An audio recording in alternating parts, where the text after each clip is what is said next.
Yes, welcome back to Chat Spot. This is the show where we talk about everything, and right now we are reading your amazing feedback on our social media platform, that is Switch TV Kenya on Facebook and Twitter, Switch TV KE. You can also text us on 22999. There's Irene Candy who says, "Ladies, you're looking good as always. Tune in till the end of the show." About our topic, Nzula, tell us, please be honest and tell us why women don't like sharing our edge. Uh, I think they just don't like or they fear. There's Ordained Bobby who says, "Hey ladies, you really look good as always." Noni Gidoni, "I really like your dressing code." There's Jenna Jen who says, "I'm watching from 001. Rest in peace, Joyce Lavoso. For me, age is nothing but a number. I don't hide it at all." And on that note, I am 22. And then she puts the laughing emoji. So clearly you're playing around with You're us. not 20, dude. Nora Ogood who says, "Hi ladies, looking good." Women fear aging because they feel like they're old. When they're old, they'll be grumpy and lonely. And then there's Menda C. Mugambi who says, "I've been following you guys on YouTube, but Leo, it's live. Happy and love you girls. You make my day. Please, so many texts yangu tumeisoma." And then there's Camila Davis who says, "Lovely girls, you look amazing today. I love your show." Noni, do you have any feedback? Yes, indeed, we do. I'm on SMS, which is our free SMS line, 22999. We have some great feedback both on our pop spot and our live spot topic. We have one who says, "Hello, Chat Spot. Please send my shout outs to all the ladies. Thank you for coming up with the show. You always make my evenings. My sisters and friends normally have girl talk during this hour. Wakiona show a yenu." And then another one on our live spot topic says, "I was going through abuse. He used to cheat on me, and when I asked him about it, he would slap me. I decided enough is enough, and I walked away with my 4-month-old child. And I made it, girls. I'm Becky from Nyanyuki." We're very happy you made it, Becky from Nyanyuki. Another one says, "Hey ladies, I'm Kendra. About Olive's story. If someone is mistreating you, you should walk out regardless of what. I've been there, and it's not worth it. Walk out. You deserve better." Another one says, "Hi guys, I'm Agatha, a Ugandan who really likes your show, and my baby loves you so much. She's always happy when she's watching you. A big shout out to everybody." One here does say, "Hey beautiful ladies, munakaa poa sana. I can't afford to miss off the show. Salimia Jackie." One says, "Hi ladies, you look so cute. I love you guys. I'm sorry for the Loboso family. May her soul rest in peace." Another one does say, "Hi beauties, I love you guys. You guys look awesome." And one does say, "Hi ladies, too bad I won't be able to watch you live, but I'll catch up with the repeat at 10:30 p.m. Noni, say hi to Kush for me." Hello Kush.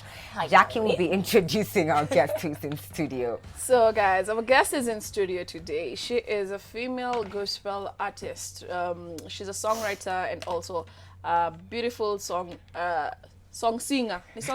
Anyway, and she is pushing something that's why she is here today to talk about.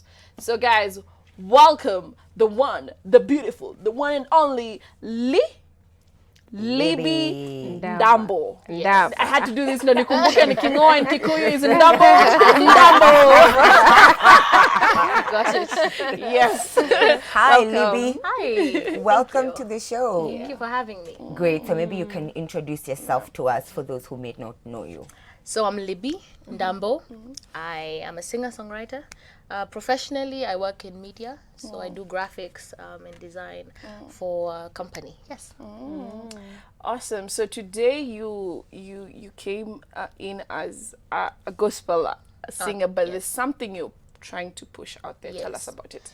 So I'm a gospel singer because I'm born again and I love Jesus and I love singing about him. But I'm passionate about women empowerment. So I started women empowerment a long time ago on my blog, More Than Beautiful KE.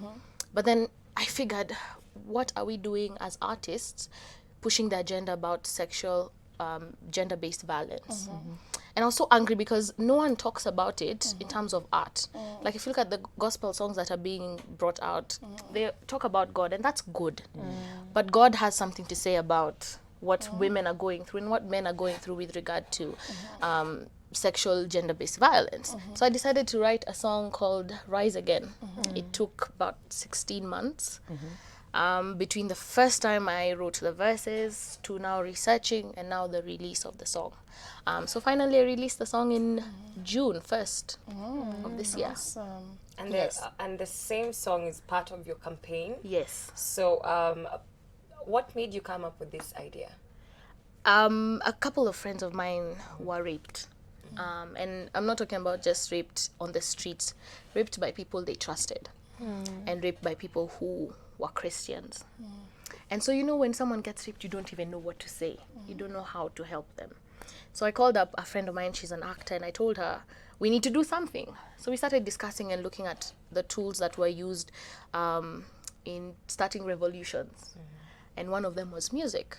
So I figured I might as well write something. So about 2 weeks later, walked into studio and I was crying and I was angry because more and more cases. I think that time Kemunto's story came out and then everyone on Twitter was tagging her, oh, Slay Queen, or they were blaming her. And I got so pissed. I'm like, why are we blaming the victim?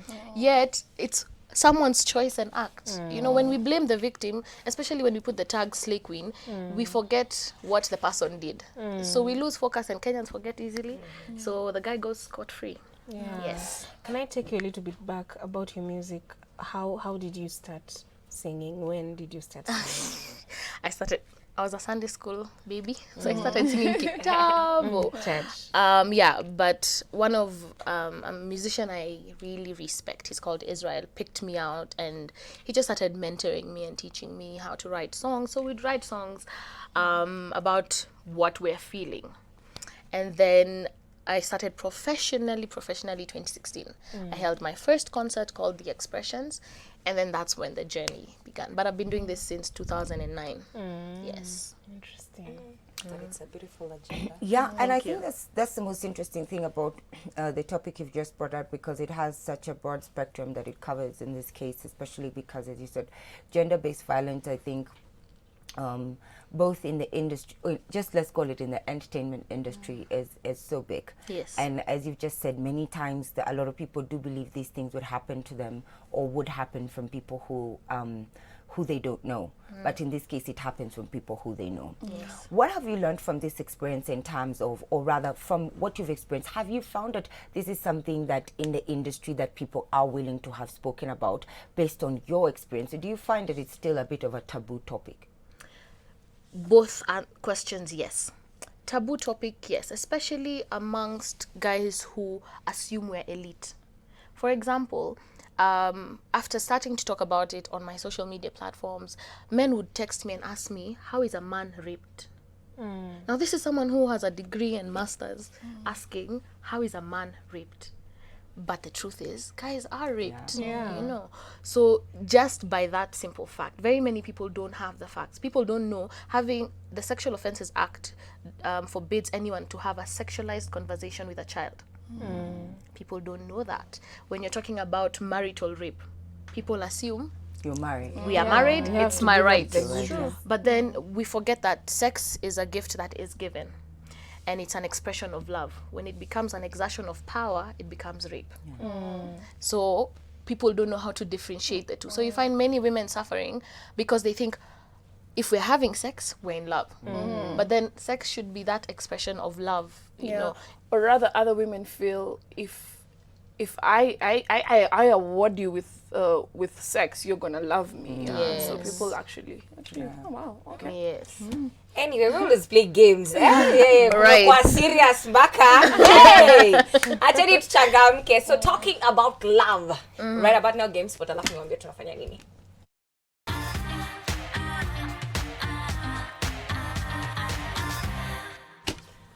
Yes, so because we all live Nairobi ama environs, unajua hata ukiwa county neighbor uko sawa, you're still in Nairobi. Tao CBD ndio area code. So, how well do you know Nairobi? How well do you know? I hope ujaona. No. I even forgot to hide this paper. How well do you know Nairobi? That's the name of the game today. So, acha nianzishie.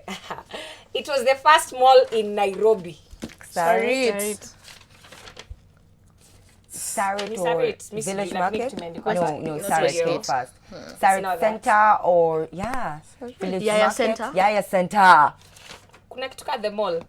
Oh, the mall in my Westland. gosh. Oh, Lord, that was the very first mall in Nairobi.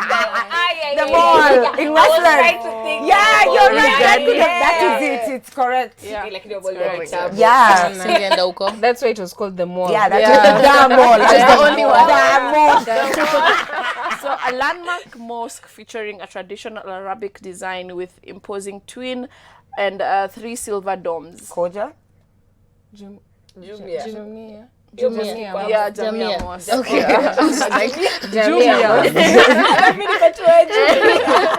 So it has traditional tribal villages on display. Yeah, mwezi kosa. Masai Market? No, over there, Nini. Boma. Bomas, yes. The garden is named after an Indian merchant, politician, and Jacaranda or philanthropist. Chanda? What is This it one called? for Tao. Jivanji. Jivanji.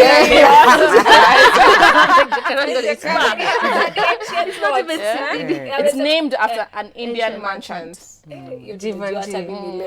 Aya, it's a famous market that boasts of various traditional ornaments from the Masai Masai Market. tribes. Yeah.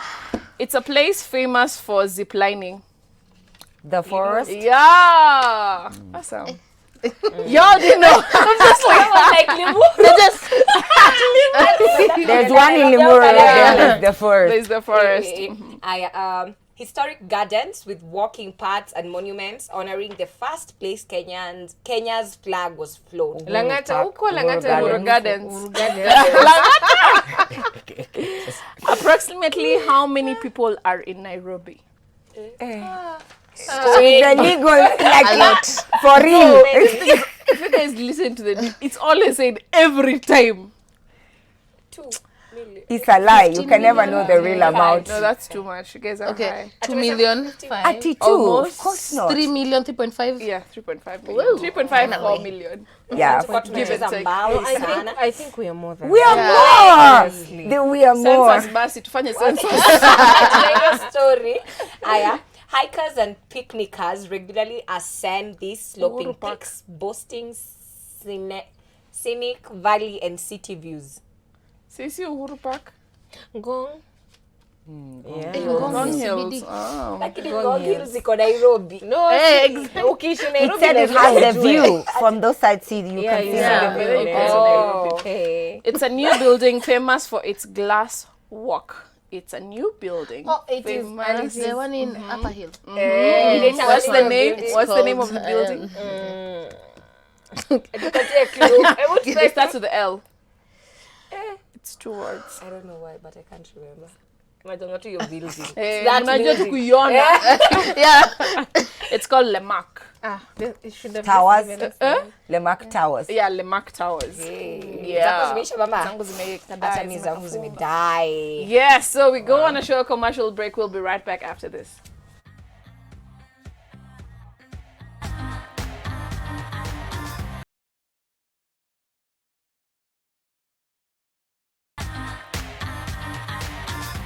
Wanted a lollipop, but you wanted more. Soon as I walked in the room, you pinned me on the floor. Please stop, let me go. Please stop, let me go. Just let go.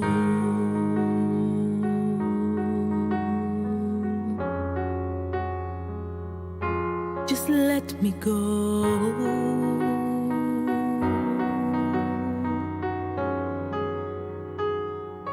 I was late from work. The street lights were off. Then you grabbed me from the back and you ripped off my cloth. Please stop, let me go. Oh God, make it stop. Just make it stop. Wow. Yes. And That's a very powerful song by Libby Ndambo, who's in studio, and we're getting amazing feedback in regards to her being in studio. There's Helen Buru who says, "Say hi to our guest for me and tell her the ripple will go a long way. God bless." And then there's Sophie Ru who says, "Tuned in kama kawa siezi miss. Salimia mgeni sana." Nancy Moruri says, "Waiting for the show every 30 minutes. There are children and women being raped. Why is this happening nowadays? If I may ask, is there a solution for rape? It looks like it's the end of the world. So much pain. Wish she could sing that song, Rise Again." Okay, watching from Umoja with my cousin Doti, and we're loving the show. There's Selassie Mpendarege who says, "Tuned in, big up to your Empress, waiting for her. She's now in studio."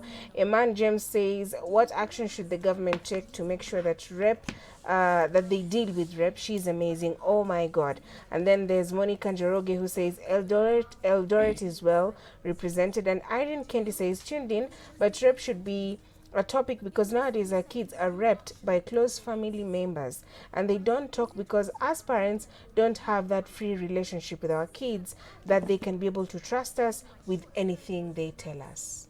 And I think that's one of the discussions we were having the other day, that it's important for our generation as parents to be open with our children so that they can be able to come to us, talk to us, and tell us if something is happening in their lives. True. Or have another option Yes. in case they're too scared to come to the parents. They Yes. have an uncle or an aunt, aunt. that you trust to take care of them. Yes. You know, as we were watching a video seeing that little boy, I find like there's a lot of cases where we have like young boys are being raped, but people are not ready to talk about it. I don't know what do you think is the issue when it comes to talking about young boys being raped? It's the shame.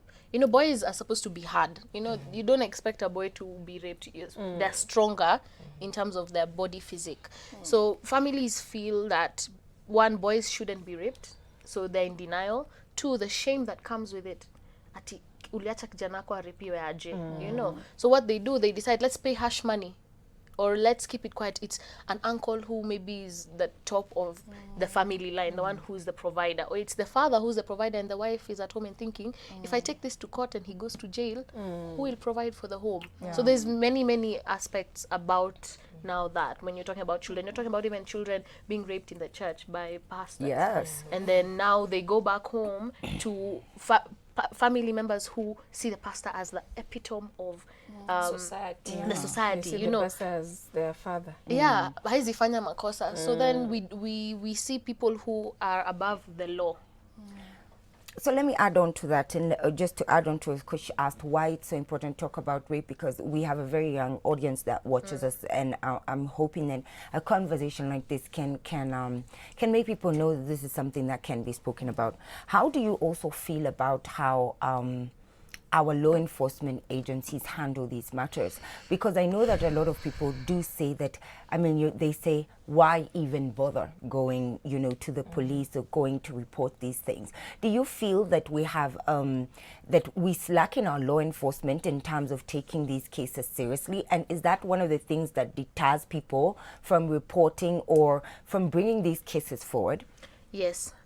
A major reason why most of the ladies I have worked with and men have not gone forward is because they know the police officers will either verbally abuse them or will keep them waiting for so long. And these people are vulnerable. When you have been raped, you're so vulnerable, you're confused, you have no idea how to move on from this. So you need someone who, one, has a background maybe in counseling. But you find the same police officers who are in the field are still the ones who are put in the station to handle these cases.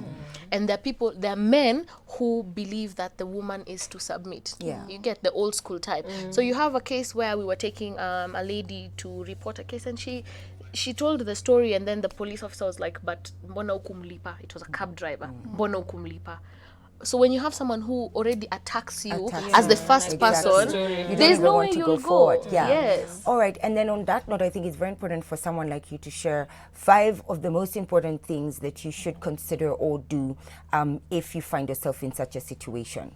Number 1, get somewhere safe. I always tell people, once it happened, go to safety.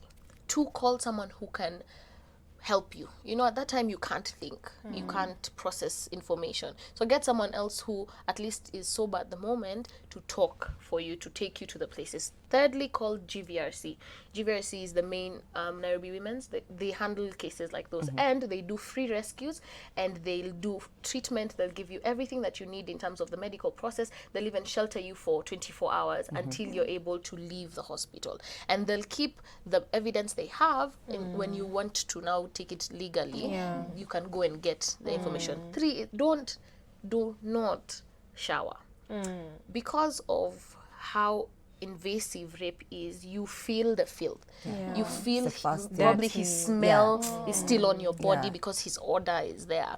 You feel his presence. Yani, everywhere you're looking, you're seeing him. So the first instinct, even as ladies, is when you're feeling dirty, you want to go and shower, but you shouldn't go and shower because now you'll get rid of the evidence. Even combing your hair, you get rid of evidence. And then fourthly is get counseling. Fifth, get counseling. Counseling is available in very many places for free. GVRC offer that. I know FIDA helps you with legal cases. You can go to different hospitals that offer counseling services, and even churches offer free counseling. So at what point do you report? When you're ready. The counselors we've worked with have advised that when the victim feels they are ready to take, you know, because legally is another process. It's telling the story over and over, and you'll have to meet the perpetrator at some point. So someone needs to be mentally ready. There are people who psychologically are taken off the cliff. So they need first to reach a stable state in order when now they're even telling their story, they tell it in a good way. Where can guys find you? Where can guys find you if they want to like get more details and to be able, because you know tunaweza kukiongea mtu anasikia inapita but anaweza taka kwenda kuangalia then to do something about it. Where can guys find you? Talk to guys. So on my social media platforms, it's at Libby Ndambo. On all of them. You can also reach out to morethanbeautifulke.com. You have all the information, the first things you're supposed to do when you're raped, the places you can get access to help. There's about 10 places in Kenya that I listed down, information about the legal process, everything you need to know, you'll find on the website. I love you. I love your movement, and I love that you're also using your voice to be able to help men and women out there. Yes, thank you. Thank you so much for stopping by. Anytime. Man, guys, I hope you've learned 1, 2, 3, 4, 5 things. Just in case you know someone or you've been in a certain situation, make sure you go and check out our pages, get some help, and just be careful. Yes. See you guys, same place, same time, Kesho with more tea. Bye-bye. Bye-bye, guys. Bye-bye.